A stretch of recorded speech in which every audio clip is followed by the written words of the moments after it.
Welcome to Yahoo Finance Live. I'm Shauna Smith along with Dave Briggs. Let's get you up to speed on today's market action as we head into the final hour of trading. We are looking at gains, taking a look at the Dow first. It's up just over 200 points, but the story of the day is really told in this intraday chart. We had some comments from Fed Chair Jay Powell earlier this afternoon, and you can see the markets initially spiked after he made some comments that we have seen progress on inflation. Of course, though, that was short-lived. As you can see, we then briefly dipped into negative territory on the fact that we could actually see more rate hikes ahead, that could actually be necessary here. So as we enter the final hour of trading, we're back in positive territory. Dow up just about 200 points. You're looking at the Nasdaq, the leader of the three major averages here, up just about 1.5%. It's remarkable, the ups and downs, because Jerome Powell's been like this since the beginning of the tightening cycle. He does not vary at all. Nonetheless, the markets do. Federal Reserve Chair Jerome Powell spoke at the Economic Club of Washington, D.C., giving investors new insight on the central bank's path to monetary tightening. Jen Schomburger has the details for us. Jen, it is fun to watch the markets rise and fall as Jerome Powell stays relatively level. Hi, Dave. It can be entertaining. Fed Chair Powell doubling down this afternoon on the Fed's commitment to ongoing rate hikes, suggesting that Friday's strong jobs report would not change the Fed's approach to future rate increases. Speaking in an interview with David Rubenstein at the Economic Club of Washington, D.C., Powell said the strong job market shows why it will take a, quote, significant period of time to get inflation down, which will require more rate hikes. Take a listen. We have a significant road ahead to get inflation down to 2%. And I think there's been an expectation that it'll go away quickly and painlessly, and I don't think that's at all guaranteed. That's not the base case. The base case is for me is that it will take some time, and we'll have to do more rate increases, and then we'll have to look around and see whether we've done enough. Powell called the job market extraordinarily strong, but said he thinks the Fed will make significant progress in lowering inflation this year. Overall, he thinks it will take into next year, though, to get inflation back down closer to 2%. He reiterated disinflation has started in the goods sector of the economy, but it will take time to bring inflation in the services side of the economy, excluding housing, down. Now, Powell said the strength of the job market is structural and due somewhat to the pandemic, which shut off immigration and contributed to a shortage of workers in the U.S. He thinks that's starting to abate now. And while the job market remains strong, Powell noted that increases in wages are coming down. Now, Powell says if we continue to get higher reads on inflation and the job market, then the Fed may have to raise rates higher than what's priced in right now. All right, Jen, certainly interesting to look at that market's reaction here. But I also want to get to another big story that we're following out of D.C. today, and that's the reports that U.S. Labor Secretary Marty Walsh said he's planning to leave the Biden administration. What do we know? Hey, Shauna, there is a report out that Labor Secretary Marty Walsh is exiting the Biden administration. This reporting coming from Bloomberg. That would mark the first cabinet level exit for the Biden administration. The White House not immediately responding to Yahoo for comment. Bloomberg reporting that he's been offered a role to lead the National Hockey League Players Association, which represents the NHL's athletes in both the U.S. and Canada. Of course, this coming in the midst of a very strong job market and on the evening of the president's State of the Union address. All right, Jen Schomburger, great stuff. Thanks so much. Let's get to another big story of the day. Tech giants Google and Microsoft are going head-to-head over the future of AI. Microsoft announcing earlier this afternoon the integration of ChatGPT into its search engine. And then Google is scheduled to hold an event on chat and AI, their own plans, tomorrow. So who's going to come out on top? Yahoo Finance tech reporter Ali Garfinkel joining us. Ali, what did you think of the announcement that we've gotten from Microsoft today? You know, I actually want to play a little bit of a game with you guys, Shauna. Okay. You like games? You like games? Always okay, down for them. so I'm going to lay out the pros and cons of who's going to win here, Microsoft or Google, and you guys are going to choose your fighter. Does that sound good? Got it. Good. So on Google's hand, right? Before we get to Microsoft, it's important to say that Google has already announced its ChatGPT competitor. It's called Bard, and it's important that if search is the goal here, Google is still absolutely the dominant leader in search. Google has a search linguistic advantage. We don't say we're searching for something, we say we're Googling something. However, Google is already seen as behind on this. I had a source text me this morning saying Bard screams, "We rushed." And I think there's a lot of pressure on Bard to be excellent. And if it doesn't surpass ChatGPT or is at least not as good, it's gonna look pretty rough on them. So that's the case for and against Google. Now, the case for Microsoft. Microsoft is absolutely seen as having a head start here because of their longstanding investment in OpenAI and the fact that they've now already announced this Bing integration. I also think that ChatGPT right now has a linguistic advantage in generative AI, right? We're saying ChatGPT, not generative AI, right? I also think that the world of applications that Microsoft can plug ChatGPT into are pretty obvious. You have the 365, you have Azure, and while Google has that, it's not as well set up of an ecosystem. Now the cons, right? If search is the goal, Bing only has 9% of the search market right now, so which puts Microsoft way behind. And it's also not really clear how much Microsoft's head start will matter. Okay, so those are the two cases. Who do you believe in? I get to go first? I'll let you go first. Go ahead. Well, no question about it. For me, this is Microsoft because of ChatGPT, because of first mover advantage. Think of Tesla, why don't we?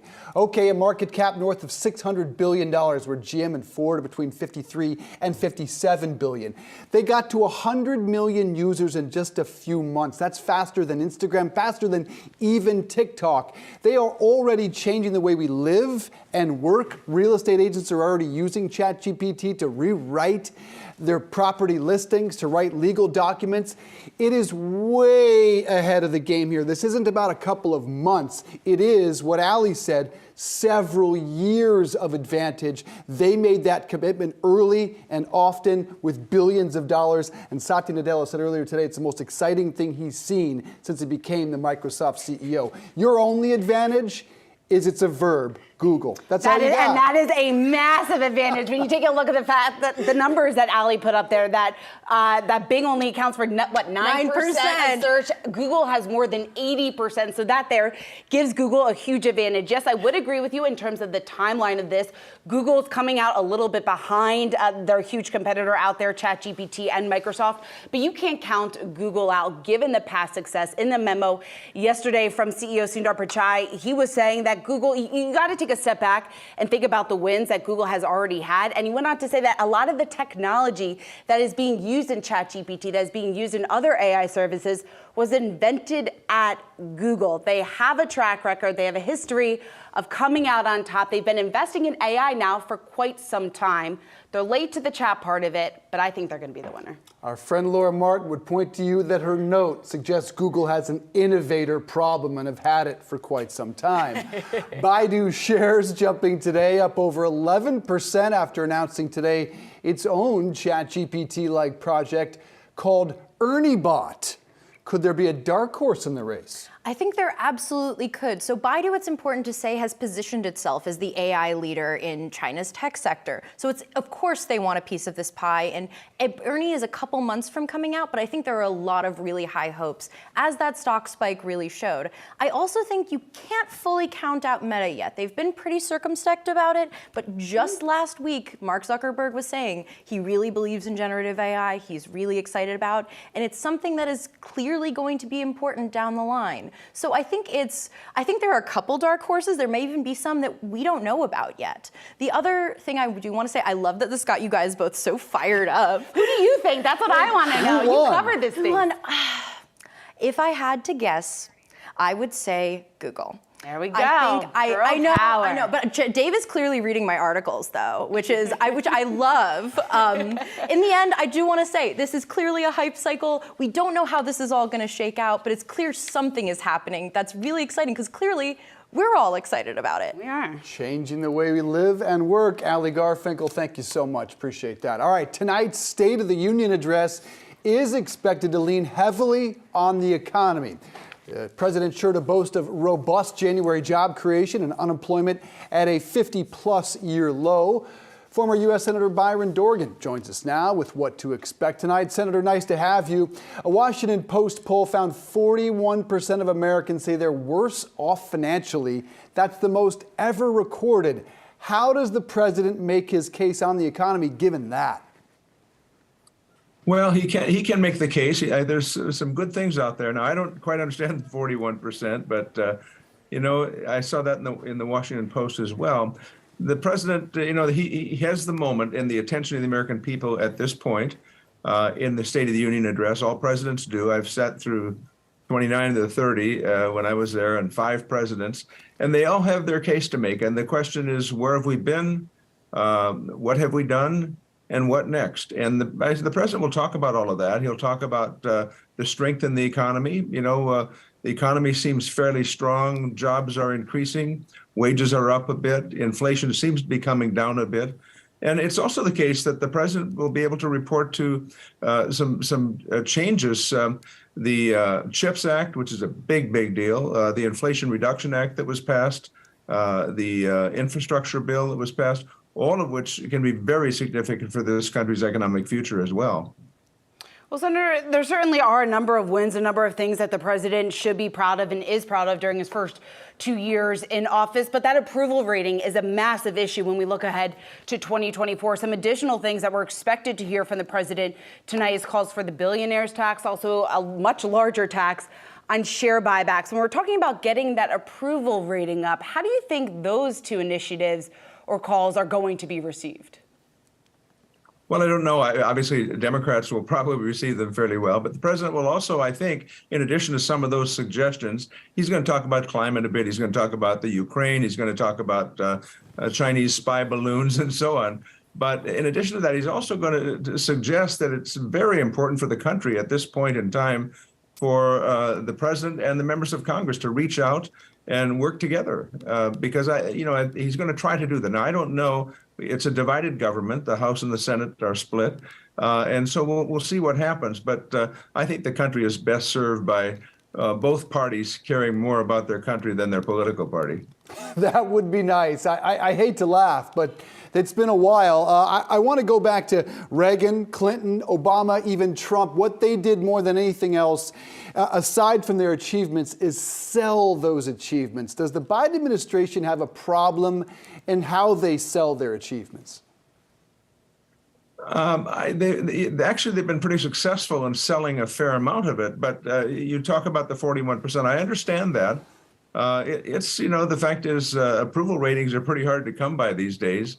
There's a lot going on in the world. It's a complicated world and a difficult place. And there's so much happening on supply chains. You got wars and you got the issue with Russia and the Ukraine. You've got a massive earthquake that kills thousands yesterday. So there's just a lot happening in the world. And the president will come to the chamber today and tonight, and he'll make his case, and he'll have the attention of the American people. They don't get that very often, but in the State of the Union address, they do. And he'll make the case, and he will describe what has happened, and hopefully he will sell how he believes the future should be, and then we go from there.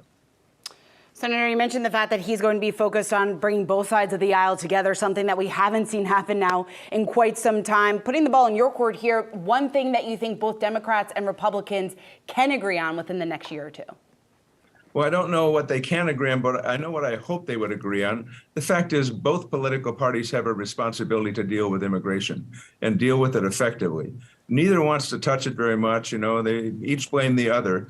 But immigration is going to require both political parties to try to deal with it and get it right. There's a lot this country can do and should do if people work together. And I hope that would be the case in Congress. And let me just mention one other thing, if I can. At the State of the Union, it's always a great moment to be there. I was a designated survivor one year. That's why I wasn't there one of the years. And, they have designated survivors from the House and the Senate and one from the cabinet. But the first person, I was thinking back in 1982 when Ronald Reagan was there, and a guy named Lenny Skudnik was the first person to join the First Lady up in the chamber, sitting in the First Lady's box. And he was a man who a month earlier was a hero, jumped off. He was at the Washington Bridge when the Air Florida crashed, and he went down and pulled a drowning woman from the water. And Ronald Reagan recognized him, as a hero. And since that time, of course, there have been a lot of people sitting with the First Lady in the First Lady's box with other presidents as well. Right, great stuff. I hope you got a T-shirt that says designated survivor. Quickly, that satellite balloon from the Chinese that we shot down, how's that forcing a last-minute rewrite? I didn't get the last part. The Chinese spy balloon, how might that force the administration to do a bit of a rewrite on this speech? Well, they're going to have to, I don't know whether they'll rewrite what happened. I mean, there's a discussion about what happened and when it happened, but I think he's going to send a message to China. And that message will come in the way he describes it tonight at the State of the Union. And we'll see. I mean, there's so much going on that's troublesome and interesting and difficult and challenging. The Ukraine-Russia issue is also very significant. But this balloon that floats across the country with the equivalent of 3 school buses on it, I mean, it's a big deal. And I think the president will have to address it, and will address it to China in the State of the Union address. Well, we will certainly be watching that tonight. Senator Byron Dorgan, thanks so much. Thank you. Good to be with you. We are just getting started here on Yahoo Finance Live. Coming up, Tesla raising the price of its Model Y. Now EV buyers want to know, will Ford do the same?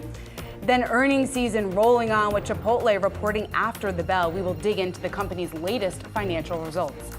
And then we have the latest from big tech. Pinterest CEO is here to talk earnings, and Microsoft's head of devices and search will tell us all about the new ChatGPT powered Bing. Stay with us.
We heard from the Fed that disinflation was happening. Do you see disinflation? Prices are not stable. There's inflation, there's deflation, and there's disinflation, right? Inflation is when prices are going up. Real wages have declined in the face of inflation, and it means that workers are still trying to keep up. Clothing, housing, gasoline costs. Deflation is when prices are going down. We've seen the deflation in the pipeline. Some of the leading indicators that caused this spike in inflation, and we think it was primarily supply or shock induced. Some of those are unwinding. Disinflation is when prices are going up at a slower pace. We're now seeing some disinflation. That's mostly correction in the supply chain. Disinflation decoded. It's used to describe the slowing pace of inflationary pressures. Look at it another way, it is a decrease in the percentage change in inflation. It is not deflation. Thank you, Saz. While the Fed's battle to fight inflation is far from over, Federal Reserve Chair Jerome Powell remains hopeful of getting inflation back to its 2% target. We expect 2023 to be a year of significant declines in inflation. My guess is it will take certainly into not just this year, but next year to get down close to 2%. For more on the Fed, we're joined by Michael Kushma, CIO of Broad Markets Fixed Income at Morgan Stanley Investment Management. Nice to see you, sir. Powell also said we may have to do more and raise rates more than is currently priced in. What surprised you from the Fed chair today? I thought he was still pretty optimistic that inflation was on a strong downward trajectory. We had that surprisingly very strong employment report on Friday, which I think they're looking through. And they've said multiple times, as they should, that one piece of information, one piece of data, particularly it's out of line with other data, would change their minds about how things were going. So I think it supports the idea that they're comfortable with the downward trajectory of inflation. They're comfortable with their general forecasts going forward. So there's no reason to change current policy trajectory.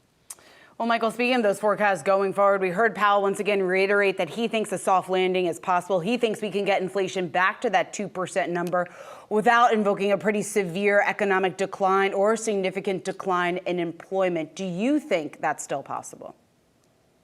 It's certainly possible. A lot of the inflation shock was due to supply issues, both in terms of goods production, and inability to buy services for a number of years. Then we had an aggregate demand shock. There was a lot of money floating around the system.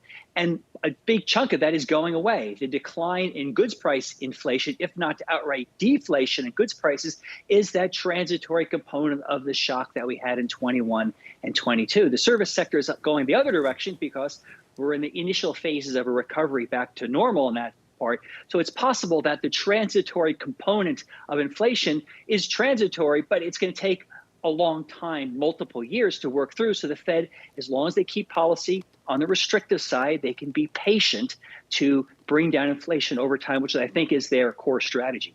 Yeah, it's interesting. We had the former Labor Secretary, Tom Perez, on, who feels that we can have robust job growth like we did last month and bring inflation down. Do we need the labor market significantly cooled off to bring that number back to the target? I think we need to get employment growth back to a trend-like component, which if you understand the demographics in the U.S. and immigration and all those things, it's somewhere around 100, 150,000 a month would keep things stable. Getting 200,000 plus per month still suggests there's downward pressure on the unemployment rate.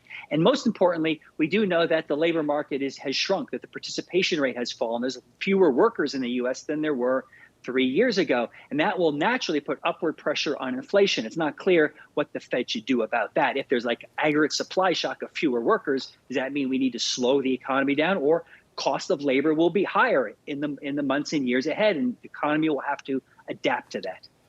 Well, Michael, in this environment right now, the tight labor market of falling inflation, improvement in inflation, we certainly have seen most recently. How is this shaping your view on credit at this point? Well, it's quite positive because as we're seeing, all the worries about a recession that we saw last year at various points keeps being pushed farther and farther into the future.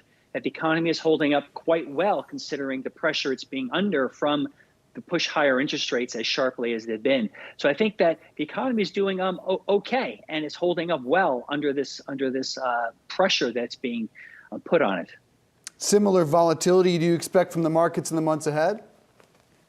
I think it'd be a different kind of volatility. Last year we had volatility. We had no idea where the Fed was going, how high rates would have to go. I think everyone is coming around to the idea somewhere between 5 and 5.5% is going to be the right number in terms of getting to the peak. So that the volatility coming from that judgment as to where that's going to be is going away. The new sort of volatility that's going to come is from how long Is it going to stay at 5%? Right now, the market thinks it's not going to stay very long at 5%. It will start coming down by the end of this year, which I think is a bold assumption currently. You think 24? I think 24. There's no signs the labor market is weakening. And why would the Fed cut rates if everything's fine on the employment front? Yeah, indeed. Michael Cushman, it does look that way. Thank you, sir. Appreciate that. Coming up, Tesla's raising prices on its Model Y after the U.S. government revised rules for EV tax credits. We have the details for you next.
Tesla is raising the price for the Model Y after the U.S. government issued a rule change for its EV tax credit.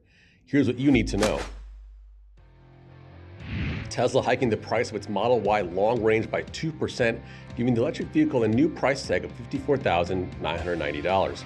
The price hike is coming on the heels of a significant rule change for how the government defines an SUV, allowing more vehicles to fall within the SUV category and still qualify for the federal government's $7,500 EV tax credit, even at higher prices. Tesla CEO Elon Musk has publicly criticized the government's eligibility rules in the past, and just last week met with top White House officials to discuss shared goals around electrification and advancing electric vehicle production. The adjusted guidance now caps the Model Y's eligibility for the tax credit at $80,000, giving Tesla a lot more room to run in terms of incrementally raising prices. The bottom line for consumers looking at EVs, you might want to order one now before prices rise again. All right, well, let's talk a little bit more about some of the changes that we've seen in the EV market when it comes to price. Pras Subramanian in here in studio with us. Pras, great stuff there in terms of breaking down what we're seeing from Tesla with the Model Y. I think what a lot of people are asking right now, what those future price hikes, if that's on the table, and what that could look like. You know, I think that we could see more price hikes coming because of the fact that they're still significantly below that $80,000 cap for those tax credits. They're slowly kind of inching back $1,000 here, $500 here. why not, right? If your demand is outstripping supply, like Elon said, and that January orders were 2 to 1 in terms of what they can actually make versus what they actually are ordering. So I think they have some room to actually raise those prices and maybe only marginally hit people that would then cancel. So I think that you could see that happening. Especially when you talk about Tesla wanting to maintain those industry best margins, and Ford struggling, right, with some of their kind of initiatives too to go full EV. Yeah, Ford turned out a rough quarter, so Mach-E had to cut prices to keep up with Tesla. Will they raise them right back up and just stay right with them? Well, they were kind of in lockstep with each other, kind of competing against those same customers. And Ford is saying, we're not going to actually hike here. We're going to keep it here where it's at right now with that cheaper Ford Mustang Mach-E right there. You're seeing the price on screen. They actually had to cut down a lot in order to meet Tesla. And it doesn't make sense for them to actually keep hiking because they don't have dynamic pricing right there. You can't actually go to the website and buy the car like you can with the Tesla. You actually have to go to the dealer, do this, do that. You go on the website, put your name on the list. So they can't actually kind of lower and hike prices in a kind of real-time manner. So I guess they kind of make those hikes or cuts permanent for a while. Ross Subramanian, good stuff, my friend. Thank you. Appreciate that. All right, Zoom announcing it will lay off 1,300 workers. That's around 15% of its workforce. The stock popping on the news. As you can see, Zoom is one of more than 300 tech companies to lay off workers so far this year. That's according to data tracker layoffs.fyi. And U.S. employers overall have gotten rid of 100,000 plus jobs so far this year, according to data firm Challenger, Gray, and Christmas. Meanwhile, the most recent jobs report revealed robust hiring in January. What's the discrepancy here? Yahoo Finance's Alexandra Semenova here with the story. We didn't really see them in that jobs report at all. When will we? Yeah, exactly, Dave. There's this mystery right now in the employment picture. You have Zoom today, you had Dell yesterday. It seems like corporate America, can't lay workers off fast enough. But then you get the Labor Department's jobs report on Friday, and it's more than 500,000 jobs added in January alone. So it kind of is leaving everyone scratching their heads and wondering what is happening with the labor market when you're hearing of layoffs, but people are still hiring. And Bank of America put it really well. They had one explanation for this contradiction. They said it's the end of corporate stimulus. So first we had the end of the Fed stimulus, we had the end of stimulus checks, and now we're in a stage where companies are in belt tightening mode. And we're really seeing that with the tech companies. There was a period during the pandemic boom where some workers were furloughed, so companies had extra money. They were doing well in terms of performance, so they had all this extra cash to add on workers and keep that deal flow going. And then obviously last year happened, and they got to this place where headcount was actually outpacing their sales growth. And so now they have to trim back on that. You have Amazon, Meta, Apple, all laying off workers, and yet they still have an excess of about 20% of hiring over the past 3 years that they have to kind of trim down on in order to get those sales back up. And we're not only seeing this in the technology sector, we're seeing that with finance as well. You had Goldman Sachs, which took away its performance reviews during the pandemic and then brought them back this past year to kind of get rid of bankers who were underperforming, and that actually eventually led to layoffs as well. So all these companies are scaling back on their pandemic booms. Yeah, they certainly are scaling back. And when it comes to finance, we're also seeing the end, or really the significant scale back of a number of bonuses this year. It seems like every day we're hearing about another bank slashing the bonuses of employees that they were able to keep. Yeah, so in addition to layoffs in the finance industry, bonuses have been another big question. And especially today at Credit Suisse, Bloomberg News reported that some bankers had their meetings canceled. They were supposed to be compensation talks, bonus talks, and they were postponed indefinitely. I reached out to Credit Suisse. They didn't immediately get back to me on this, but there are discussions that they're trying to pause this while they figure out what to do with their investment banking business. So obviously that has been in a lot of trouble. They've been losing a lot of money, and now there's speculation that they're looking for some relief in their investment banking business. They're looking for some sort of help with, bailing it out. Even Apollo Global Management, there's rumors that it is potentially going to help Credit Suisse, which I have to disclose is our parent company. But as they figure out that restructuring, there's going to be no payday for these bankers. Yeah, it's been a rough go in the investment banking sector. Alex, thank you so much. Great stuff.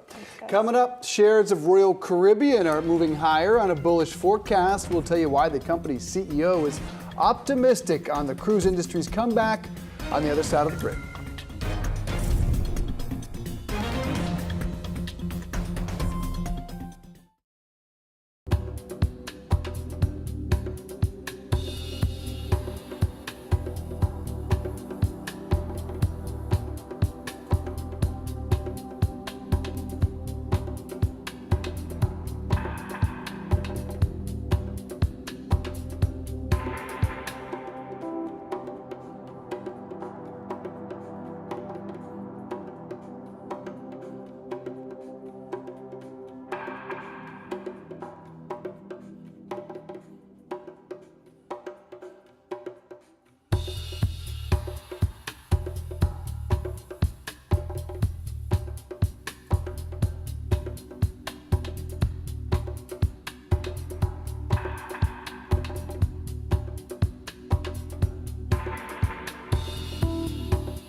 Time for a triple play. 3 stocks that we're watching in the final 30 minutes of trading. We've got Bed Bath & Beyond, Sweetgreen, and Royal Caribbean. Let's kick it off with Bed Bath & Beyond because shares are sinking today. Looking at a loss of nearly 50% right now. Its worst drop ever. Now, this comes on plans to raise $1 billion. The stock was halted earlier trading for volatility. Bloomberg reporting that Hudson Bay Capital is the anchor investor of this share sale. Today's drop, of course, following yesterday's massive rally. We're looking at gains of more than 90% in the stock yesterday. But this last-ditch attempt here to avoid a complete collapse might not be enough. Wedbush analyst Seth Basham, he was out with a note today calling the equity financing a, quote, last gasp before filing for bankruptcy protection. Now, Basham cut his price target on the stock to 0.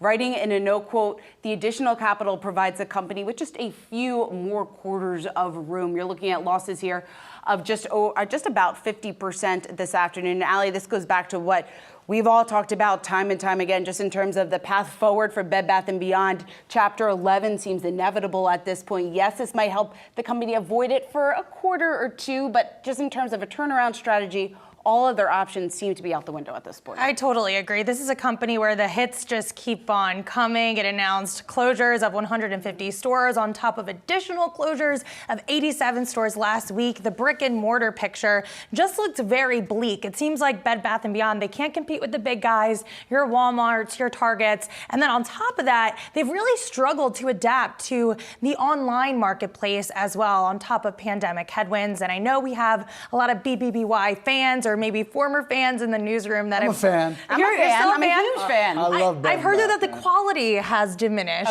over time. It's very fair to say. The inventory's been a nightmare. Right, and if you don't have the inventory, how the heck are you going to compete? I can go on Amazon and get anything I want for my apartment. But now's the time, man. Everything is on sale now. I mean, you don't even need your 20% That is a good coupon. point. It's great for the consumer, not for the investor. Exactly. So not good for you investors. So to me, it just seems inevitable that bankruptcy is going to be in the picture, which in a weird way, it brings me to my next triple play because I spend so much money at this place that I might be bankrupt soon at someday, but it is Sweetgreen. The stock is moving to the downside, down about 2.5% after Cowen downgraded shares to market perform from outperform, citing greater macro challenges like rising inflation, higher interest rates, as well as a hybrid work environment. And guys, we know a standard Sweetgreen salad, it's going to set you back about $20. And Cowen basically said that they're not quite sure if Sweetgreen has the pricing power to keep up amid this competitive environment, coupled with the fact that it's going to be a lot harder to raise capital in this higher interest rate environment. I got to tell you, it's been one of the first things to go for me is the $20 salad. As times get a little bit tight, you start to watch the balance sheet and realize that's what's got to go. Although I love that crispy rice bowl. Crispy rice bowl is outstanding. I don't know if either of you I've never tried that one. I do love Sweetgreen, but I got to say, I actually don't go there because it's so expensive. It hurts my soul to pay that much for a salad when I can easily very much make it myself. I think the price is about the same as terms of Chopped, though, right? It's about that Chopped is a little bit less. salad. For a little bit less, $1. We're not talking big savings here. You're still paying a heck of a lot for a salad. Their food, goes out there locally, and that obviously contributes to the higher price point. But I think at a time when consumers are not pinching pennies, but definitely pulling back a little bit, like you said, it's the first thing to go. Tightening your belts with salads. Yeah, exactly. I'm trying. I did see 5 firms, including Goldman and JP, maintained buy and outperform ratings, but 4 of those 5 lowered their price targets, so not alone there. My play, Royal Caribbean,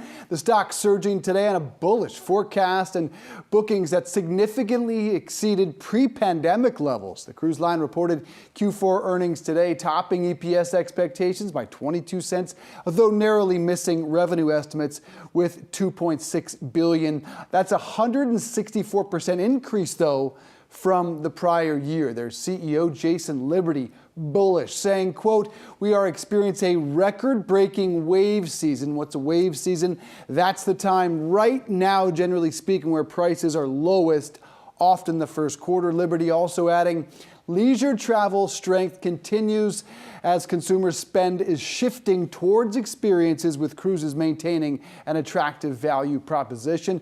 You can see shares popping big time, up 7%.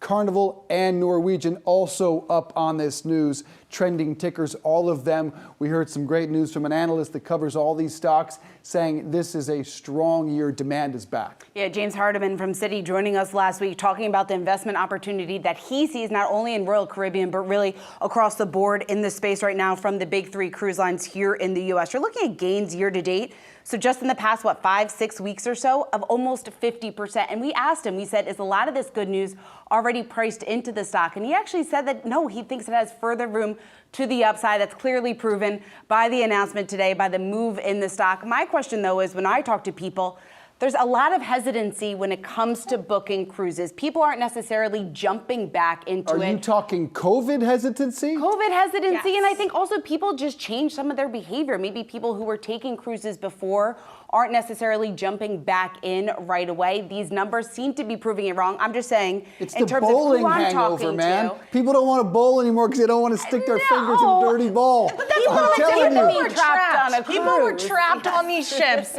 for weeks. I am shocked by this. Yes. I mean, it was a huge story. I get the value play. It's unlimited ice cream. Who doesn't like that? But they were literally trapped. I have friends that would never ever go on a cruise ever again. So maybe we aren't the right demographic because a lot of times, so check the websites, man. They are all on sale. Nuts. It is an unbeatable deal. Well, the right bookings now. do look strong, that's for sure. All right, well, coming up next, Americans are betting big on the Eagles-Chiefs matchup this weekend. We will tell you how much Americans are expected to wager on this year's Super Bowl when we come back.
We are just days away from the first Super Bowl in a state with legalized sports gambling, and it might be the biggest one yet for the industry. The American Gaming Association today releasing its predictions for Super Bowl 57, estimating about 50 million Americans will bet roughly $16 billion on this year's game. Now, that's more than double last year's total, but our Josh Schaefer has been digging into this number, what it really means for sportsbook operators. Josh, what can you tell us? How excited should we be? That's right, Sean. I mean, it's exciting. It's the Super Bowl, right? Of course. And that $16 billion estimation would be equal to the total amount wagered on online sportsbooks in the state of New York for all of 2022. So a massive number.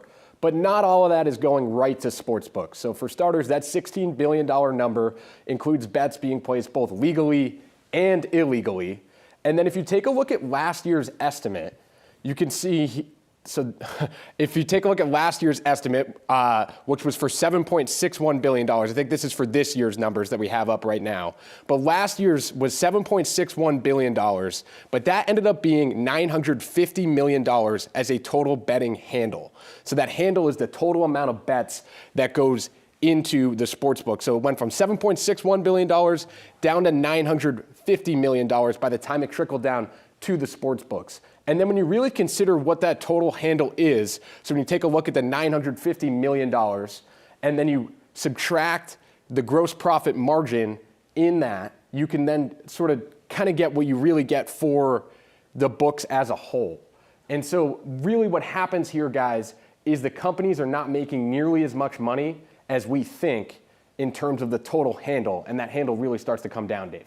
Yeah, I really never thought about how insignificant that massive number is for these public companies. That is a really interesting takeaway, but still double the amount ballpark bet on this year's Super Bowl than last. So we're headed in a really strong direction. And it's still the biggest acquisition time for sportsbooks, right? Yes. Every analyst, every executive that comes on our air will say that. This is the moment to get customers. So look, things are still looking up for these companies. But all this talk, I got to ask, where is the action? My son says the Chiefs money line and over 50.5. That's just what he tells me. Well, your son would be in a good spot because what they tell you is to not bet with the public, right?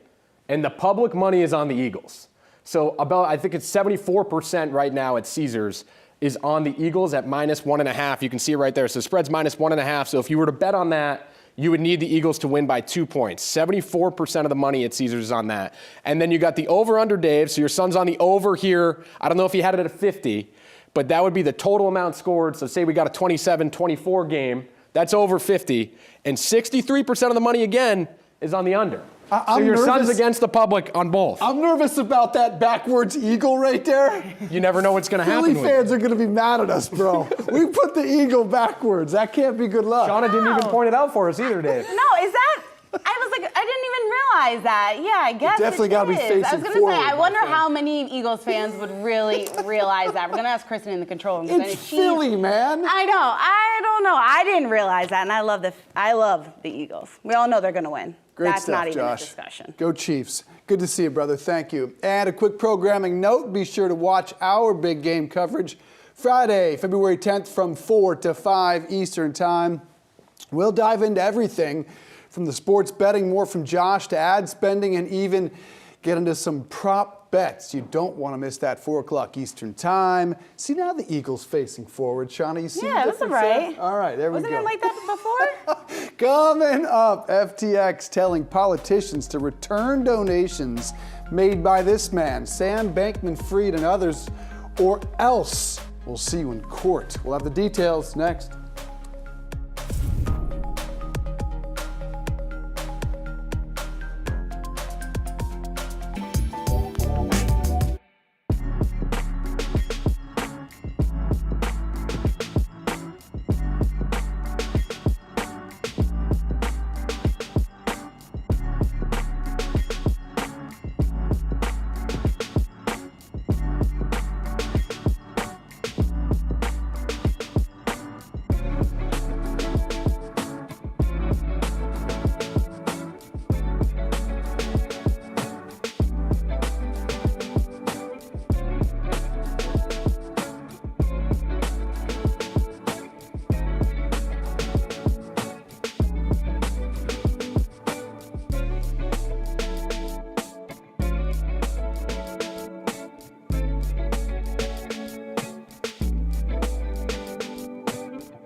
So now bankrupt FTX is asking politicians to return donations given to them by Sam Bankman-Fried. In a statement on Sunday, FTX directs donation recipients to return the money by February 28th. And if that money is not returned, FTX says it will sue the politicians. So who are they? And how much cheddar are we talking here? Bankruptcy attorneys say FTX donated $93 million to politicians. SBF contributed $70 million himself to mostly Democratic campaigns. Bankman-Fried telling YouTuber Tiffany Fong that he also donated an equal amount to Republicans, but all those donations were, quote, dark, therefore untraceable. All this begging a very important question. Dear Sam Bankman-Fried, is it polite to donate money and then ask for it back and threaten to sue if I don't get the funds? No, it's not.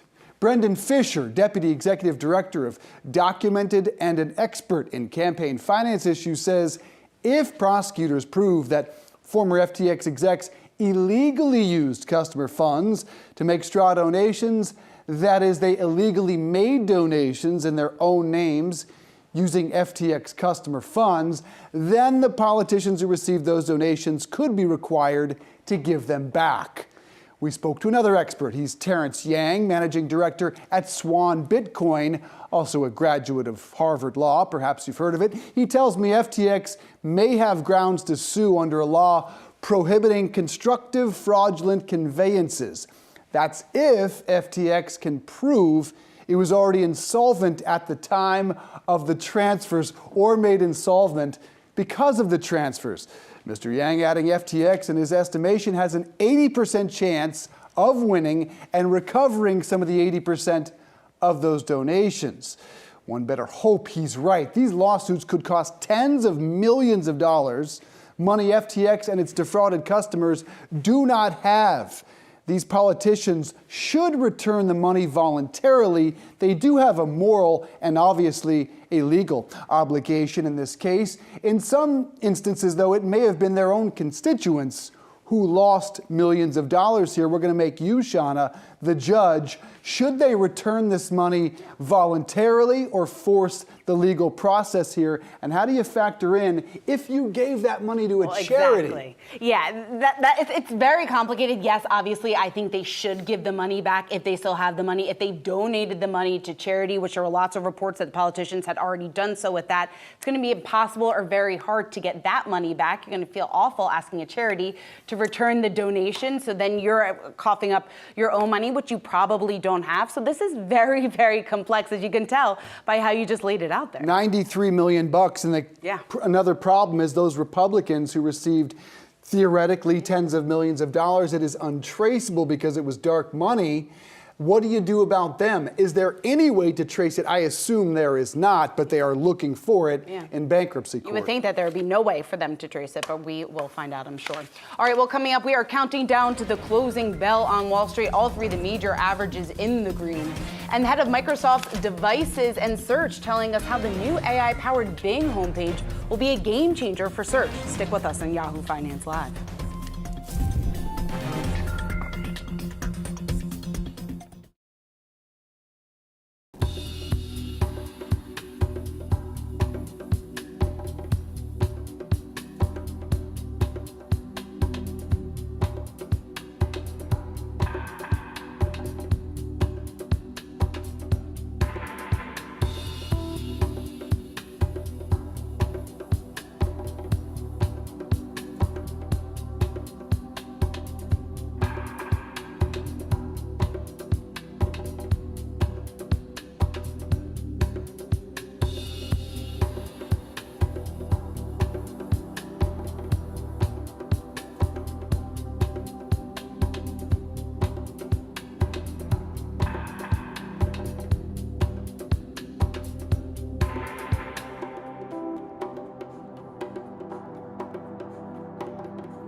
All right, we're just a couple of minutes away from the closing bell, so let's bring in Yahoo Finance's Jared Blickery to break down the interesting market action following the ups and downs of the Fed share. We're going to call this the Fed Vicissitudes Day. I guess I got nothing better than that. Here's the Nasdaq. Let me put a 2-day chart, see if that, here we go. Here's the risk on, here's the risk off, here's the risk on back again, and we're back to where we were at the highs. Importantly, building on some of the gains we've made over the last few days towards what have been potentially interim highs. So a little bit of good news for the bulls there.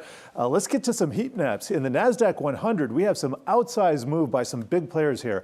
Microsoft, Alphabet, NVIDIA, all up 4 to 5%. Is it excitement over AI? I don't know, but it's nice to see some green coloring on the screen here. Energy, actually the best performing sector of the day, followed by tech, communication services, and materials. All of those outperforming. Staples, real estate, utilities, those are the sectors in the red, but overall, pretty nice day for stocks. Here's the bell.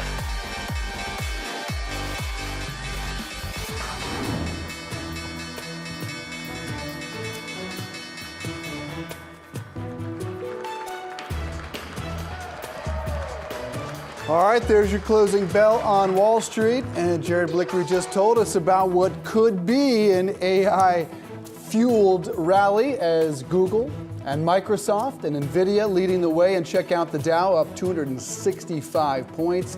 And leading the way was the Nasdaq up nearly 2%. It was a really up and down day based upon the words of Fed Chair Jerome Powell with his speech. All right, we're announcing today some Microsoft movers.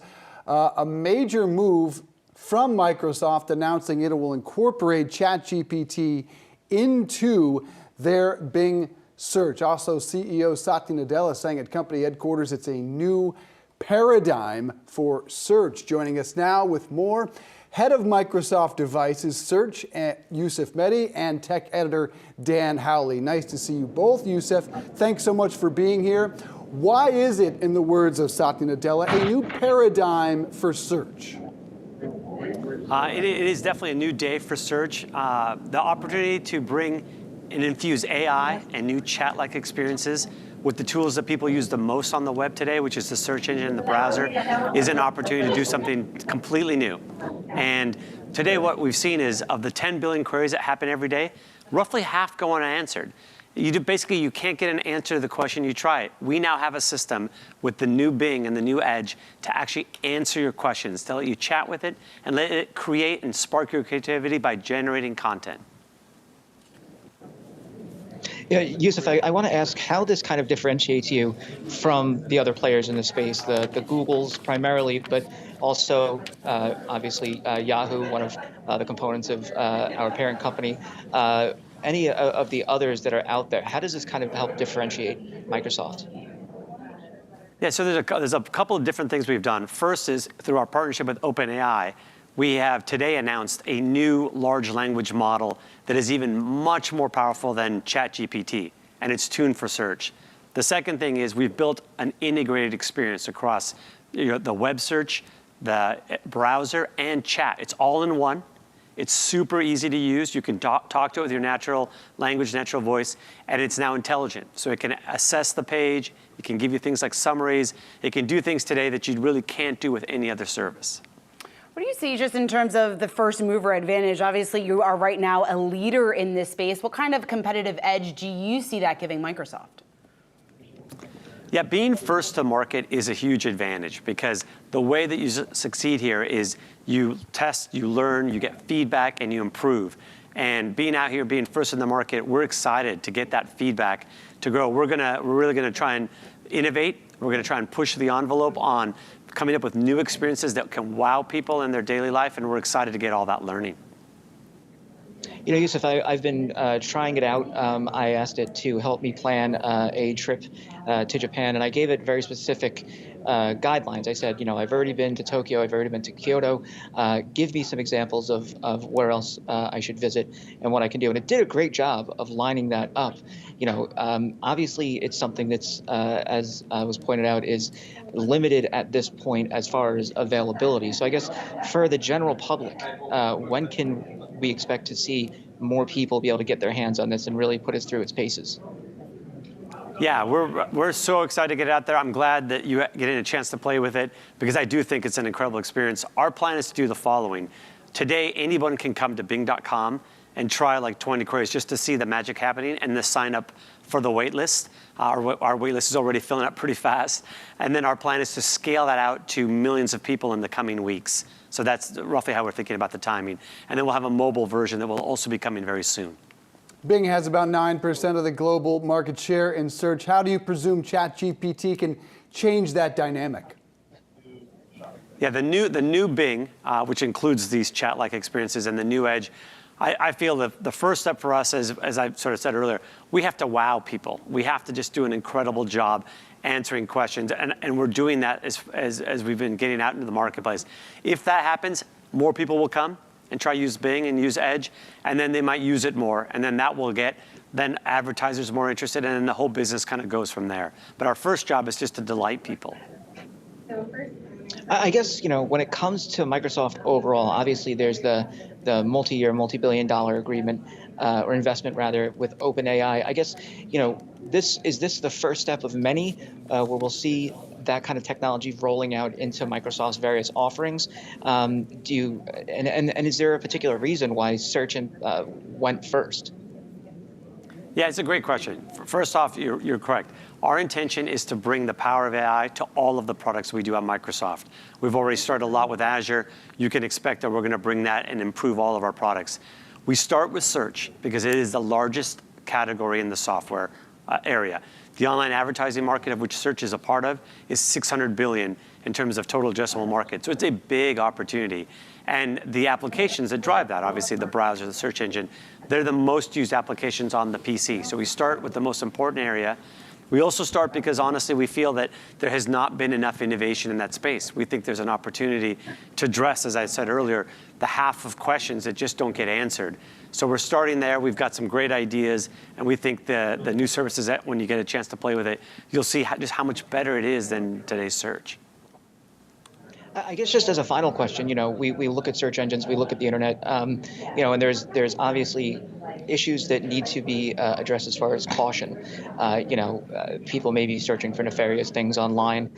How do you ensure safety in something like this? I know that obviously OpenAI, ChatGPT, there were discussions about that had some guidelines or guardrails put in rather. How do you ensure the kind of safety when it comes to something so large as online search? Yeah, so we've taken our approach to safety and responsibility with AI incredibly seriously. In fact, we start there before we even start on what we're going to build. We start on how we're going to build it. We've done a number of things. We have AI principles that we've published out. We've had mesh technology work early on. As it lands in the product you get to use today, we do a number of things to really put safeguards in place and guardrails so we can understand when people enter questions that might be bad, like hate speech or violence or self-harm. We can catch those queries and we don't answer them. We make sure that when we train the model, that the model knows not to take cues on that. And then before the answers get served, we check them again. So we do a lot there to make sure and guarantee that we can have a safe experience for people. All right, Yusuf Mehdi, head of Microsoft Devices and Search, thanks so much. And of course, our thanks to Dan Howley as well. Let's take a look at Disney. You're looking at shares closing up just about 1.6% today, 1% up just about 24 hours before the company is expected to release its earnings report tomorrow after the bell. Ali Canal joining us now with a preview on what we can expect. Ali, there's a lot going into this. Bob Iger is back. There's lots of questions about the tone that he's going to really use on the earnings call, the proxy fight. Where do you start? I think number one is Bob Iger. He's sort of the not-so-elephant in the room. He's this larger-than-life force. He's beloved on Wall Street. He's beloved by investors. And the street is pretty bullish that he's going to come in here and he's going to strike a very clear tone, prioritize DTC profitability over subscriber gains. And for that reason, I wouldn't be surprised if we saw those 2024 subscriber numbers revised down a little bit because of that emphasis on profitability. And besides just streaming, I think there's a strong strong emphasis on the theme parks, especially the domestic theme parks. Disney already said that the holidays were particularly strong at the parks, and that should greatly aid Disney's bottom line moving forward. But if you think about Disney Plus, that is expected to take a little bit of a dip in the quarter due to the absence of the IPL tournament on its Indian brand, Disney Plus Hotstar. However, I think in the medium to long term, there is this bullish sentiment, especially as streaming losses are expected to improve to less than $1.3 billion in the first quarter versus a loss of $1.5 billion in Q4. So a lot to track, as you said, between the parks, between streaming, and then, of course, the return of Bob Iger. Certainly a loss of subs on the cricket. I understand those aren't as valuable as subs as they would be in other countries such as this one. I'm curious what we might hear about this plan to potentially license content to their competitors. What do we know? Yeah, and that was an interesting strategy that they came out with, especially because Disney has always been known for loving their content, keeping it to themselves, right? These streaming exclusives, that's a strategy that Netflix has had really success in with all their Netflix originals. So I think we are going to need more clarification, more information about this strategy. And I think that's priority number one for investors. What is the streaming strategy? What do you do with Hulu? What do you do with ESPN? There's a lot of varying opinions on this on the street. But I think if you look at something like Hulu, which obviously has strong content with shows like The Bear, Only Murders in the Building, there is this sense of should Disney sell it to Comcast or maybe another buyer to delever some of that balance sheet to help with some of the debt that they have. And then on top of all this, of course, you have Nelson Peltz and the Tryon Fund pushing, operational changes to the company overall. So there's going to be a lot of questions on this earnings call, and it'll be interesting to see what Bob Iger chooses to address first and set as his really main priority to start the year. Disney's board has been pretty clear on the pushback to Tryon and to Nelson Peltz. Do you really think they'll address it? And do you think we'll hear anything about layoffs? You're hearing a whisper that Bob Iger may come in with a hatchet. I definitely think we're going to hear something about layoffs, something about restructuring. I think overall this company is one that needs to cut costs. This could be, sort of focused in certain areas of the business, like the linear side of the business, for example. NBC Universal just a few weeks ago did the same thing, announcing different cost-cutting strategies for linear specifically. But Disney has been teasing layoffs, teasing this restructuring for a little bit. So I'd be very surprised if we didn't hear anything on that. And in regards to Peltz, I don't think Iger will address it unless he's specifically asked by an analyst on the call. But overall, I think he's going to try and stay clear of that. And in all likelihood, every analyst that comes on wants an answer on Hulu and ESPN, to your prior point. Just not sure you're going to get anything on either one. We've long been told that Bob Iger is a huge fan of ESPN, strong relationship with Jimmy Pitaro and the sports products there. So in all likelihood, those analysts are going to be disappointed on both. The Hulu relationship will likely extend as well. Won't they both kind of stay as they are? I agree, at least for this quarter, right? And I think maybe what we get on the strategy front could give a little bit of a hint to how they will approach Hulu and how they will approach ESPN. But I think, again, priority number one is just laying out the strategy. What are we as a company? Do we want to rely on what we do best, which is family-friendly content, focus on just Disney Plus? Or do we like the fact that we have Hulu, that we have this adult content, that we're a little bit more diversified? I don't think we have that answer yet when it comes to their overall streaming strategy. So there needs to be more clarity there. Yeah, it certainly does need to be more clarity there. Of course, we will be watching that, looking at the earnings report, and then also have it covered for everyone after the call special, following the earnings call that we will get from Disney tomorrow. Okay, I want to get to Chipotle because they just released results. And you're looking at the stock under pressure here, off just about 5%. A disappointing report from the company. Adjusted EPS missing $8.29 during the fourth quarter. The estimate out there was $8.91. Fourth quarter comp sales was also missed, 5.6% growth. The estimate on the street, they were looking for growth of about 7%. Revenue, you're looking at it on your screen right there, roughly in line with the street's expectations, $2.2 billion. The estimate was for $2.23 billion. Digital sales there for the company up about 37%. So again, just not enough to offset the miss that we saw in EPS and the miss that we saw in comp sales overall. Again, that restaurant sales growth number missing 5 5.6% was what the company reported in the fourth quarter. The estimate was for 7% there. In terms of what they're seeing for the first quarter, they see comp restaurant sales growth in the high single digits. All right, well, coming up, we will take a deeper dive into these results from Chipotle. Stick with us.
Chipotle earnings out, and you can see the stock off just about 5% here after hours. Adjusted EPS missing $8.29. The estimate was for $8.91. Revenue growing 11%, but coming in line with the street's expectations at $2.2 billion. Fourth quarter comp sales up 5.6%. That missed the street's expectations of growth of 7%. All right, let's talk more about these results with Sean Dunlop. He's Morningstar equity analyst. Sean, it's great to see you here. Certainly, it doesn't look like the street is satisfied with this report. What do you think? Yeah, I think less than inspiring as we took our first look at it. It missed on top line, missed on bottom line, missed on comp sales, and restaurant margins were a lot softer than we expected. So I think that's driving a big chunk of the reaction. The other thing that's not brilliant is if you look at January comps, obviously in the low double digits, and they're guiding to high single digits for the full quarter. So they expect those to soften pretty materially as you move into February and March. So definitely keeping an eye on that. One bright spot, if I get one, guidance for net new unit openings in 2023, 8.5%, which is definitely an uptick. They've had some issues with construction and permitting. Digital sales up 37%. How significant is that in the positive column? Yeah, it's good to see that that business to continue to operate at about double its pre-pandemic size. It's, I think, a slight sequential deceleration or maybe level with the quarter before. But I would say that digital strategy is increasingly important as you move into 2023. You're going to be able to maintain access with your customers, see how they react to pricing changes. It's a very dynamic environment, so that's something of competitive edge. It certainly is a tough environment here, Sean. Brian Niccol, the CEO, saying in this earnings release that the company is facing a challenging and fluid macro environment. What do you think that means for Chipotle, just in terms of the risk of some of their customers trading down to some of their competitors that are a little bit, I guess, cheaper and better priced for this environment? Yeah, it's a little bit of a funny sport. So, is fast casual its own category, or are those customers sort of oscillating between fast food, fast casual, casual dining? And I would argue that Chipotle holds up relatively well, particularly against that fast casual comp set. They're very price competitive. But my fear is that on the margin, you'll see some consumers perhaps migrate down into fast food as that price gap grows a little bit wider. You may even have some consumers trade out of the category entirely as you look at people belt tightening, savings rates sort of in that 3.5% range. And what we typically see there is they might take a meal occasion that used to belong to a restaurant and they'll push that into the grocery channel, which is usually cheaper. You have a hold and a price target of $15.60 on the stock. Anything cause you to change those? Yeah, unfortunately, I can't preempt any price movements. What I will say is, as we look forward into 2023, the story pivots from being about margin compression to being how long will it take for us to see margin recovery, even just to pre-pandemic profitability. And I think what this earnings report does is it suggests to us that that pace may be slow, it may even be glacial for some operators. Very difficult to continue to raise prices ahead of the input cost inflation that we continue to see when your core customer is hurting. Sean, what about the loyalty programs? Because we know Chipotle has been very successful on this front in this type of environment. How important is that just in terms of driving future sales? Yeah, they've got a massive loyalty member base in the ballpark of 30 million members. And that's particularly impressive when you consider that they only have about 3,200 stores in the U.S. The really important thing that the loyalty program allows you to do is it allows you to identify guests. It allows you to target them with offers if there's risk of them lapsing, as we typically see in an environment like this one. And it really lets you know in relevant time how customers are reacting to price increases, which items they're purchasing together, which items are playing particularly well in an environment that you might describe as almost recessionary.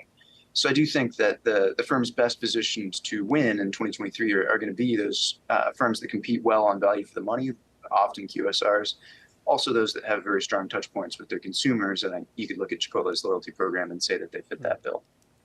Plans to announce hiring of 15,000 workers for burrito season, as we've been told. What's your biggest question for Brian Niccol on that call, if you had one? Yeah, I'd be interested to see how they plan to grow top line in 2023. I mean, it's an environment where you can't lean on, I think they took 14 to 15% pricing in the fourth quarter. You can't really do that again. Is it going to be an exciting LTO? Is it going to be tailored offers through the app? How are you going to continue to get customers in the store in 23? Because without that, it's going to be very difficult to see margin recapture. Just speaking to that, the menu prices that we have seen, I think a lot of people are thinking that they might be priced out at this point. Do you think Chipotle is going to be forced maybe to raise their prices? And can they do that, just given the state of the economy right now?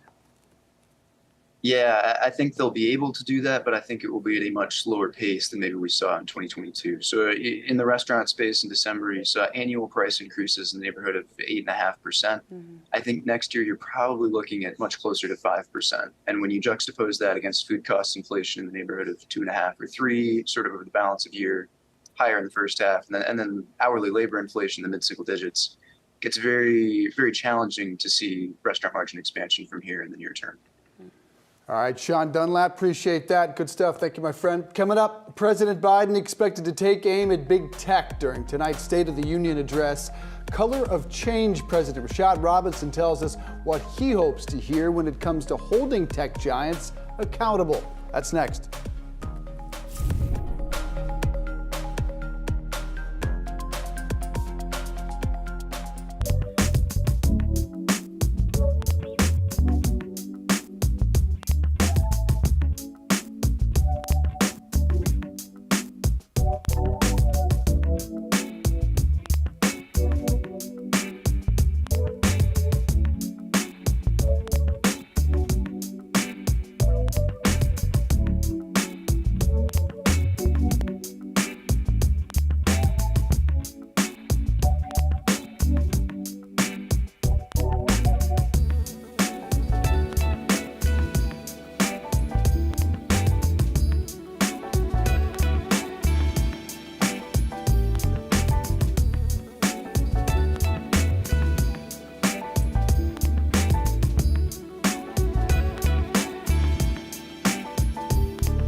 Strong start to the year for big tech, but President Biden's second State of the Union address tonight, and he's expected to call for tougher regulations for big tech. Joining us now is Rashad Robinson, Color of Change President. Rashad, nice to see you, sir.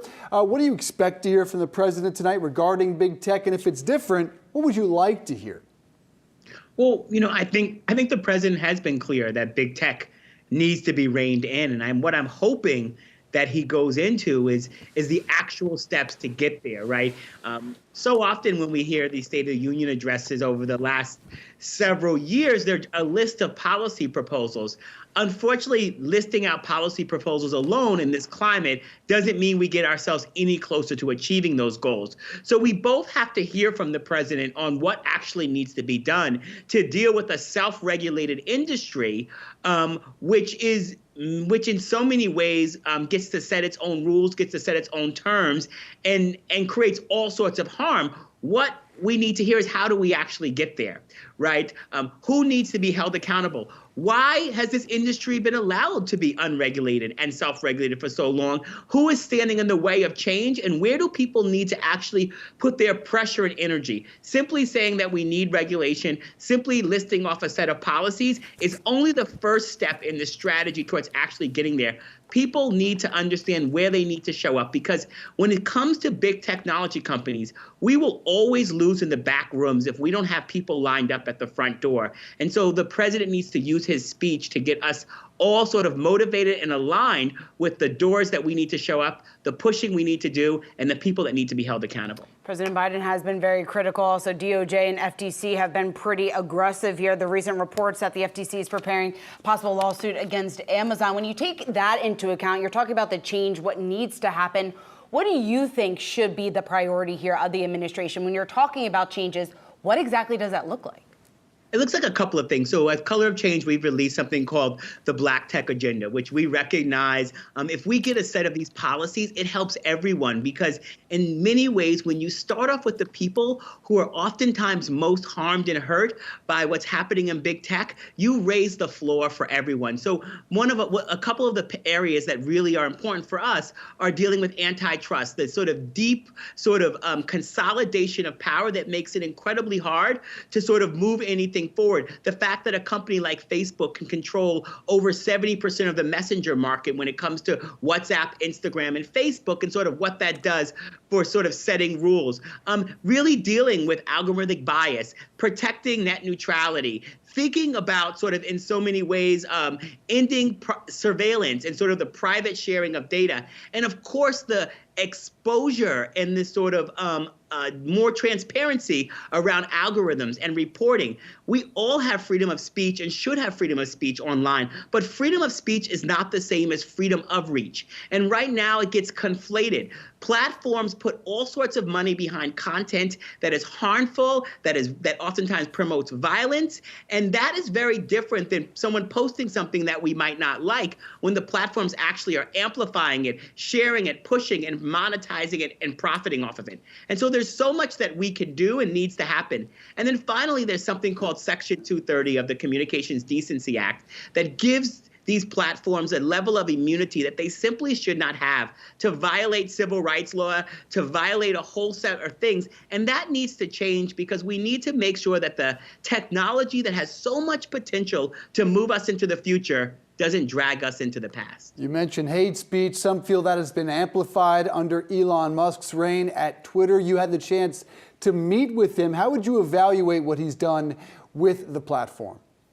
Well, Elon Musk has created an absolute mess. It's sort of like, me and my friends sometimes like fantasy sports, and we kind of think of ourselves of what would we do if we got to manage that team. But there's something very different from having sort of the fantasy of managing something very complicated to actually having the job where you have to do it. He was an active user who had a lot of ideas about how the technology should work. But what became very clear in the meeting that I was in with him was that he actually didn't know what needed to be done. He made a set of promises that he actually tweeted out about what he would do to deal with protection of elections and content moderation, and then immediately began firing and getting rid of the very people that would have kept those promises in place. He talked about Twitter as a public square, but public squares can't be owned by private people. And just because something is a public square doesn't mean that it doesn't end up with all sorts of inequities and harms. I mean,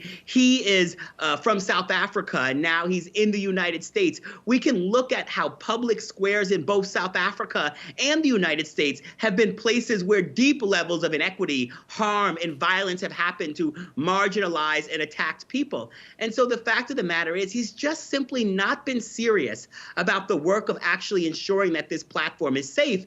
And the problem is that he's been able to do that because this industry is unregulated. Now, our cars are not safe because of the benevolence of the car industry. They are safe because we have infrastructure, accountability, regulations, and rules when these companies violate it. And the reason why technology companies need to have the same rules, that whether it's our food industry, our auto industry, the way buildings are built, is that we need to have an environment where there are standards, where there's a floor and there's a ceiling. And our government has to step in and make sure that there's rules in place, because these companies will always incentivize growth and profit over safety, integrity, and security.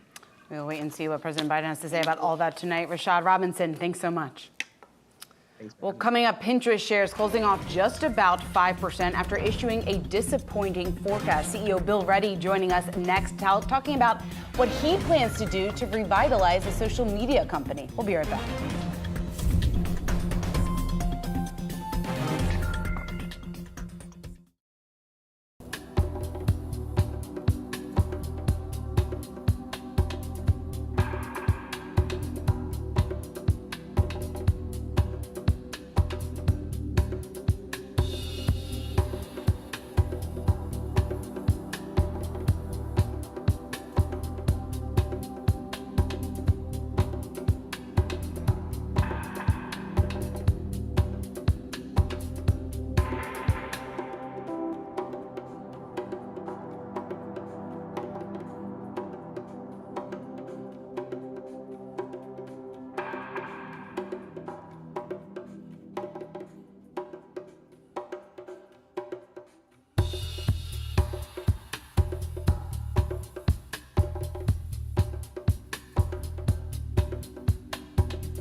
All right, welcome back to Yahoo Finance. I'm Brian Sozzi. Joining me now is Pinterest CEO Bill Ready, fresh off really a busy day, earnings calls, you name it. Thanks for joining us. Appreciate it. Yeah, thanks for having me.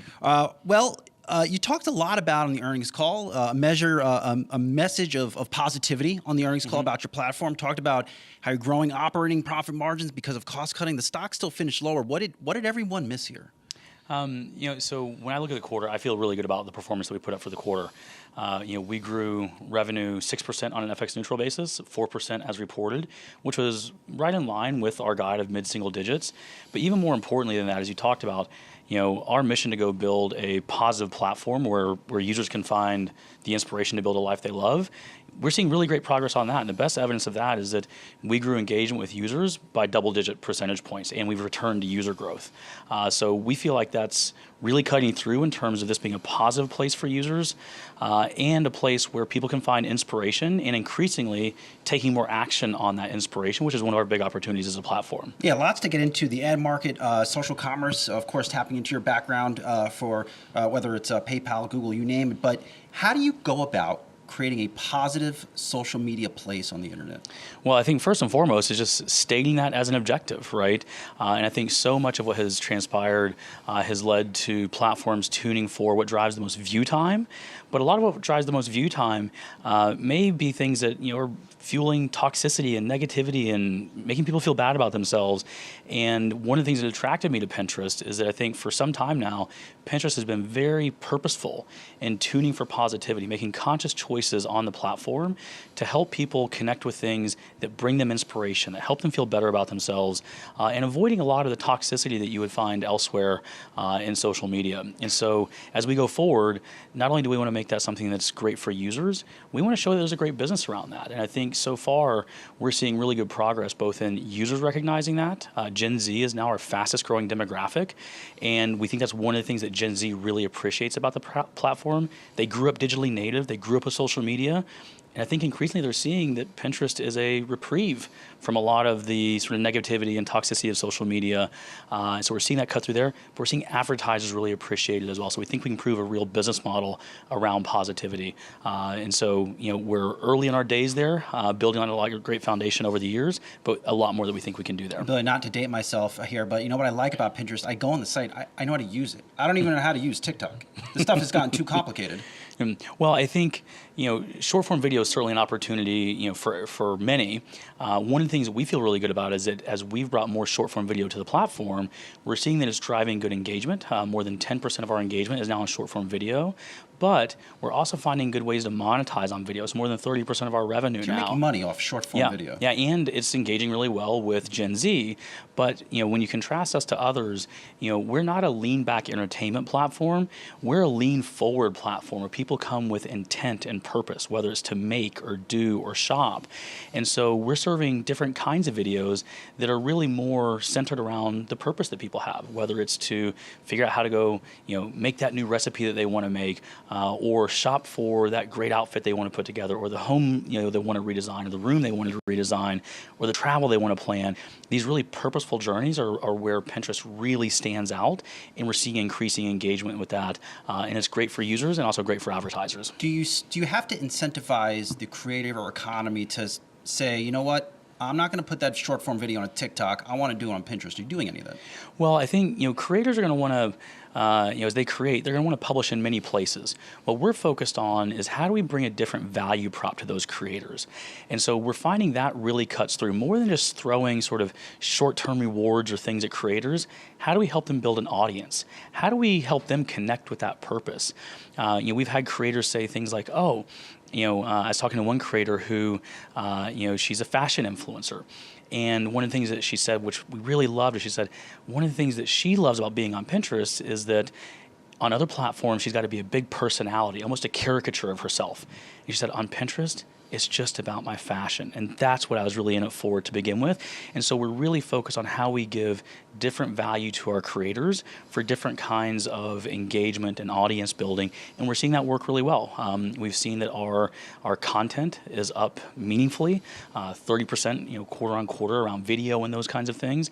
But it's content with more purpose, both for the consumer of that content and for the creators of that content. Let's go back to what you were saying about the positive attributes of a Pinterest. And I could find many toxic places, Facebook, certainly Twitter. When you talk to advertisers, do they get your message, and are you gaining market share from those platforms? Because they have not cleaned up those platforms in many respects. Well, so we made really good progress on our ad platform overall. Our ad supply, our engagement's growing double digits. Our ad supply is growing north of 15%, and we're seeing that our ads are performing better and better. So first and foremost, you've got to perform for advertisers, right? There's no charity in this. You've got to show that you can perform. But what we're demonstrating is that performance can actually be enhanced in a positive environment. So we have research that for us is showing that when users are in a positive context, they're more likely to purchase. And that's true at almost every stage of their purchase journey. So we're a full funnel platform where we help users from inspiration and discovery all the way through to consideration and purchase. But at each stage of that journey, we see that consumers are more likely to engage with brands when they meet them in a positive context. And so not only are we seeing that, we think brands and advertisers are more and more conscious of that and leaning into that with our platform. Is it fair to call this the ad winter? Certainly there's softness in the market. One of the things that we feel really proud of is that, we've continued to grow faster than, many of our peer set in the market. And so while, yes, it's a choppy market overall, there's softness in the ad market, we feel like our relative performance has been quite strong and that we're doing a lot of things that are quite foundational that we think are going to pay really good dividends for the medium to long term. Again, both with engagement with the users, where we've returned to user growth, we have engagement growing double digits, Gen Z being our fastest growing demographic, but also for advertisers where we're helping advertisers reach audiences on our platform and see really good returns on our platform. We think those set us up well to continue taking market share, both in the soft market that we're in now, but as that market starts to return, we think that sets us up for increasing strength in the medium to long term. When do you see it turning? I can't predict any better than anybody else. We focus on controlling what we can control, and that is how do we perform for advertisers, how do we perform for users. And on those metrics, when I say I feel really great about the quarter that we put up, on every one of those dimensions, we see increasing performance for users and for advertisers, and increasing relative performance for those advertisers. And so that's what we think sets us up well for the medium to long term, so that we're outpacing now, and as the market returns, we expect to outpace even more. How much will your expenses be down this year, and where are these cost savings measures coming from? So, as you know, I came up as an entrepreneur, and I came up as an entrepreneur in times when there wasn't sort of free money falling from the heavens. And so I'm a huge believer in theory of constraints, where, I think creativity loves constraints. And so what we've been focused on is how do we drive better operational rigor that gets us more focused on the things that really cut through for our users, really cut through for our advertisers. And as we've been doing that, it's not just that we found better discipline on cost, we're getting to better product outcomes for our users and advertisers. And these two things, sometimes people think of these things as being at odds with one another. I actually think if done properly, they are enhancing one another, and that's what we're seeing with our efforts so far. So if sales stay at their current pace and you are driving down expenses, will this be a year of margin expansion for Pinterest? So for my first earnings call, we've said that we're committed to getting back to margin expansion, meaningful margin expansion. That continues to be true. 2022 was an investment year for Pinterest, and we feel really good about how those investments are paying off. We've answered some of the biggest questions that were out there about the business in terms of will users re-engage with Pinterest? We've answered those definitively. Same with creating value for advertisers. So our investments have been paying off, but we took margin down in 22 for those investments. Now we want to get back to margin expansion, and we've historically been a good margin business with good cash flow, and I think that sets us apart as well. And so as we come into 23, we're focused on returning to meaningful margin expansion and making sure we continue to deliver good, strong cash flow. You mentioned you are an entrepreneur at heart, rising the ranks through PayPal, spent a good bit of time at Google. What are your thoughts on this AI moment? It seems like a moment that we're having right now in the markets. So, there's been significant advancement in AI for some time. In fact, a lot of our improvements with users and engagement have been using AI and machine learning to get to better personalization, better recommendations for users. And so we're seeing a lot of good advancement in that in our own products. That's been a multi-year journey. Each year there's the next better thing. And I think with generative AI and these things, that's the next sort of phase of this. And so I think it's a real opportunity. The question is going to be, who's able to innovate on new consumer use cases and who has really good first-party signal to help tune those models, and what do you tune it for? And on those two questions, we have really great first-party signal because we don't need to follow people around the internet to know what they're interested in. People come to Pinterest and tell us what they're interested in. They're curating boards and making product associations. So we have really rich first-party signal that we can use to tune that AI for really great personalization. And then back to what do you ask the AI to do? We're tuning for positivity, and we're seeing that cut through. We're seeing that perform well for the consumer and for the advertiser. And so, yes, AI is a broad-based opportunity, but what signal do you have to inform the AI? And then what are you tuning the AI for? And I think on both of those, we stand out. How does generative AI, how do you imagine that changes Pinterest? Do you create something on your own? Does that need to be on your platform? Do you partner with a Microsoft or Google? Well, so there's a lot of great sort of primitives that can be consumed, but also, what data do you have? What signal do you have? And I think that's where we have a lot of really great proprietary first-party data, first-party signal that we may consume primitives from cloud platforms or things like that. We have a great partnership with AWS, but we have a lot of really great proprietary first-party data and first-party signal to inform that. And what kinds of user experiences might we be able to create? Users think of us as inherently a place for visual exploration. And so when you think about all the possibilities of generative AI and what you could do with the visual exploration of that, the technical possibilities are quite interesting to imagine. But where's the user going to want to go for that? And we think that's where we have license from users and where users are going to look to us to give them those experiences. And so we're quite excited about it. Real quick before I let you go, so you're the new CEO of Pinterest. Help our users understand you a little bit. What do you pin? What's your favorite pins? Where are you searching? So I'm a big sneakerhead, so I do a lot of that. We built a house just before the pandemic, and so we did a lot of home design on that. And one of the things that's been really interesting for me is we finished that home right before the pandemic, which was great timing. But now, a few years later, it's like, oh, I've got some design refreshes I'm working on. I'm a big whiskey guy, and so my whiskey bar needs a little refreshing, and so I've been going through designs on that. Yeah. We'll connect offline. For sure. All right, well, I appreciate it. Thanks for the time. I know these earnings days are very busy. Bill Reddy, CEO of Pinterest, thanks for joining us. Thanks for having me. We appreciate it. All right, we'll be right back.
Welcome back to Yahoo Finance Live. Super Bowl 57 generating plenty of buzz, and rightly so, but the spotlight today belongs to Beyonce. Pre-sale tickets for Beyonce's upcoming Renaissance tour are live, with tickets for the general public becoming available in the U.S. this Saturday. Let's talk about the big game and that big concert.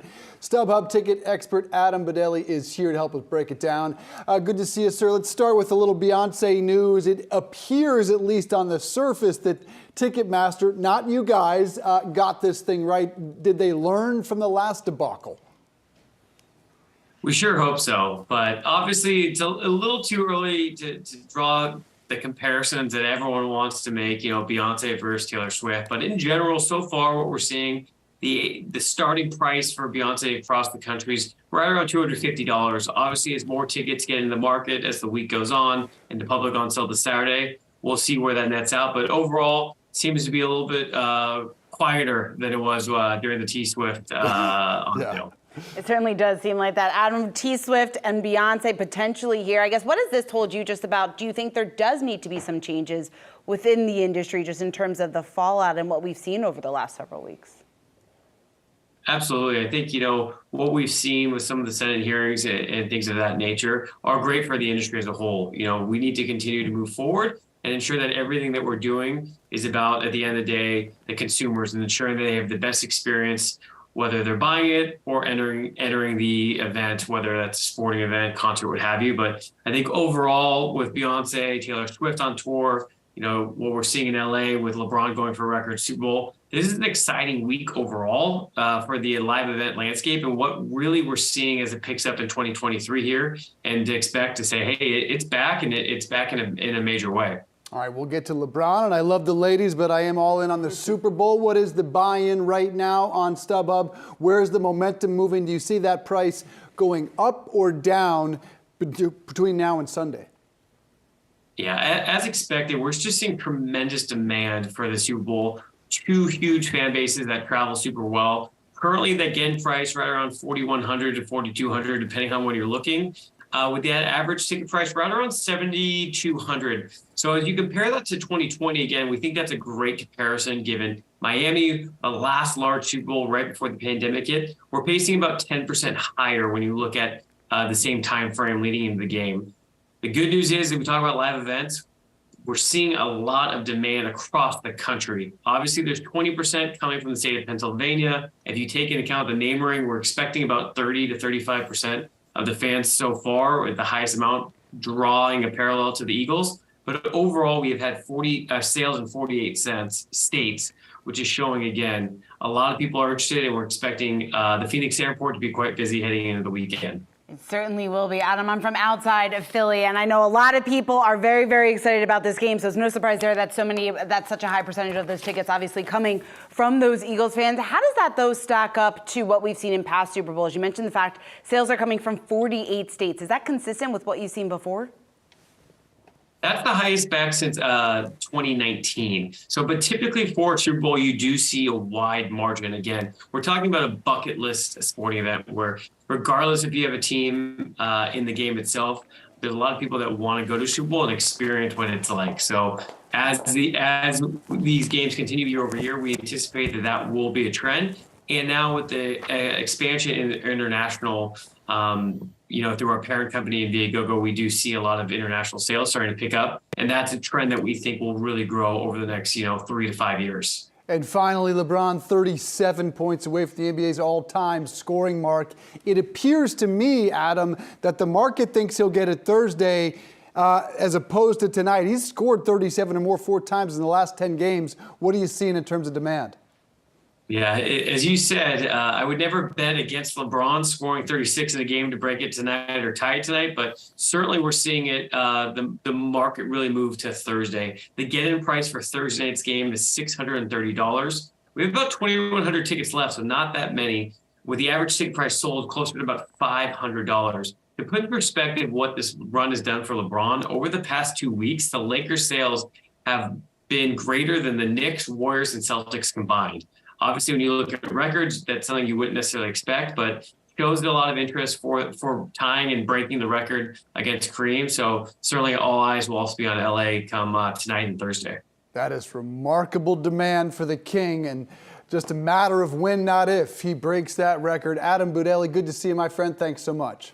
All right, let's take a look at what is trending after hours. Shauna takes a look at the movers. What do you got? So we've got three stocks up here, Dave. We have Chipotle, VF Corp, and Fortinet. So let's talk about it. Chipotle shares off just about 5% following their disappointing earnings results. You're looking at pressure there on the stock. Revenue coming in essentially in line with the street's expectations, slightly like $2.18 billion. Same-store sales, though, did miss. We're looking at growth of just about 5%. That missed the street's expectations. Profit also missed $8.29. Estimate out there for $8.91. In terms of what we are seeing right now, CEO Brian Niccol mentioning in this earnings release the challenging and fluid macro environment could be a headwind here for Chipotle. Year to date, though, shares have certainly been on a tear, looking at gains of just about 24%.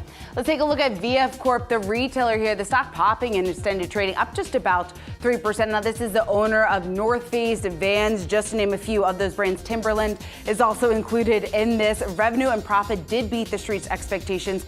The company also outlined some cost-cutting measures here going forward. They also cut their quarterly dividend to about 30 cents. In the earnings release, their interim CEO writing that the company is shifting its priorities across the firm here, exploring the sale of non-core assets, cutting costs, also eliminating non-strategic spend. When we talk about companies pivoting a bit during this environment, year to date, the shares fairly in positive territory. Over the past year, though, we're looking at significant losses, off just about 54%. Let's take a look at Fortinet. That stock up just about 15% here after hours, a huge mover in extended trading. Taking a look at these results, a strong full year sales forecast. Fourth quarter adjusted EPS beating the street's estimates, coming in at 44 cents. The estimate out there was for 39 cents. Revenue, a slight miss there, 1.28 billion. Estimate was for 1.29 billion. But the cybersecurity firm up about 10% since the start of the year. You're looking at a 1 year chart here. That's actually in the red. You see it dipping into negative territory there, off just about 12%. But again, a huge pop here after hours with that stock up just about 16%. So certainly some names to keep in mind as we shift our focus, Dave, to tomorrow's opening bell. And tomorrow we get Disney, which I'm very excited for. But I want to throw it back to Chipotle, because we also talked to Ali Cannell earlier in the show about Sweetgreen, and it can't help but wonder if we're going to see some pullback with that little bit above McDonald's, that type of $15 entree, what that looks like for the rest of 2020. Yeah, you would think that certainly will be a headwind and is a headwind for Chipotle at this point. When you take into account the fact that consumers are pulling back on spending, they're trading down. McDonald's mentioned that in their release, that they're actually one of the beneficiaries of that.